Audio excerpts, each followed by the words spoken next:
So the first poem is titled Volcanos Organics. The way things look, the manner in which creation covets its opposite, holding against breast and yet lacking attention, not only to detail, but against the downward gaze of any who would wish to decorate toward palimpsest. Longitudinal distraction, latitudinal ritual along the concentric circles growing smaller in either direction. The equator is only a center, flush against the bright white box hung above dissipating incense in the sordid affair of religion. I wish there was an object that could hold my furious gaze before and because a rising sun clambers into the sky, breathing its slow opiate tide of exhaustion. There are rituals, even on the corner of my street, that I will never experience. So many gather to wave their hands and lie their brittle bodies down in hope of preserving even the smallest volcanic explosion, of containing it right below the surface and letting the smoke drift out of their mouths. I am always looking for how this world mirrors another, what relationship lies in the middle of the centrifuge that throws and gathers its own, that throws and gathers affinities like parasites on a withering redwood.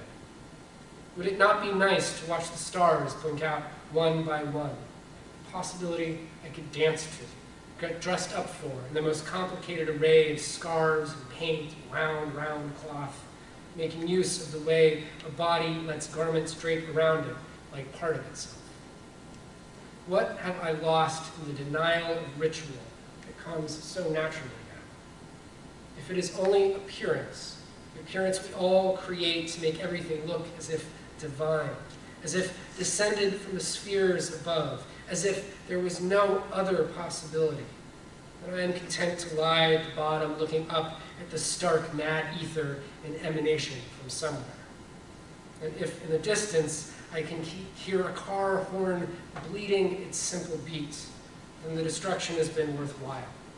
The separation of these things that can never truly be without their other, but are on the round mind of exploding ground.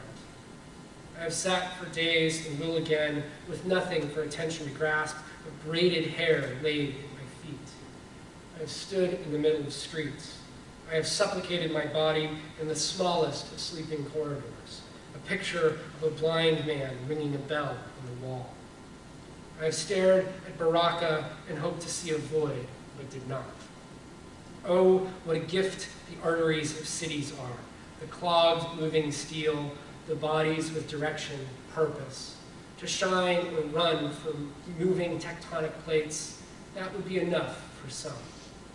But for me, landslides and avalanches of desire crease my eyes against the glare of what I see as conveyor belts of flesh delivering into a bay that can never be seen as struggle, but rather an easing into the casement of habitation.